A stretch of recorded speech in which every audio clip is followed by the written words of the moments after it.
அனைவருக்கும் வணக்கம். இந்த ப்ராப்பர்ட்டி எங்கே இருக்குதுன்னா, மதுராப்பாக்கம் சார். பொன்மார் பக்கத்தில் மதுராப்பாக்கம். ஸோ ஆல்ரெடி இந்த லேஅவுட் எல்லாருக்குமே தெரியும்.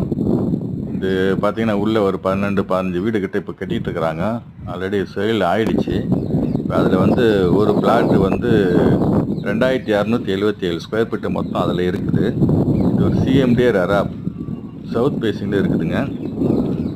பட் அது வந்து பார்த்திங்கன்னா உங்களுக்கு வந்து 1400 ஸ்கொயர் ஃபீட்டுக்கு மட்டும்தான் நம்ம ரேட்டு கால்குலேட் பண்ண போகிறோம். இது எல்லாமே வந்து உங்களுக்கு ஃப்ரீயாக தான் வரும். ரிஜிஸ்ட்ரேஷனும் நீங்கள் ஃபுல்லாகவே 2277 இதுக்கும் நீங்கள் டாக்குமெண்ட் பண்ணிக்கலாம். 1400 ஸ்கொயர் ஃபீட்டுக்கு மட்டும்தான் நம்ம ரேட்டு எடுக்கிறோம். ஸோ இதோட காஸ்ட் பார்த்திங்கன்னா 40 லட்சம் ரூபா சார். 40 லட்ச ரூபாய்க்கு உங்களுக்கு வந்து 2277 ஸ்கொயர் ஃபீட் கிடைக்கும். ஆனால் ஸ்கொயராக இருக்குது பார்த்திங்கன்னா ஒரு 1400 ஸ்கொயர் ஃபீட் இருக்கும். CMDA RERA approved. வேணுன்றவங்க என்னோடய நம்பரை கான்டாக்ட் பண்ணுங்கள். நன்றி, வணக்கம்.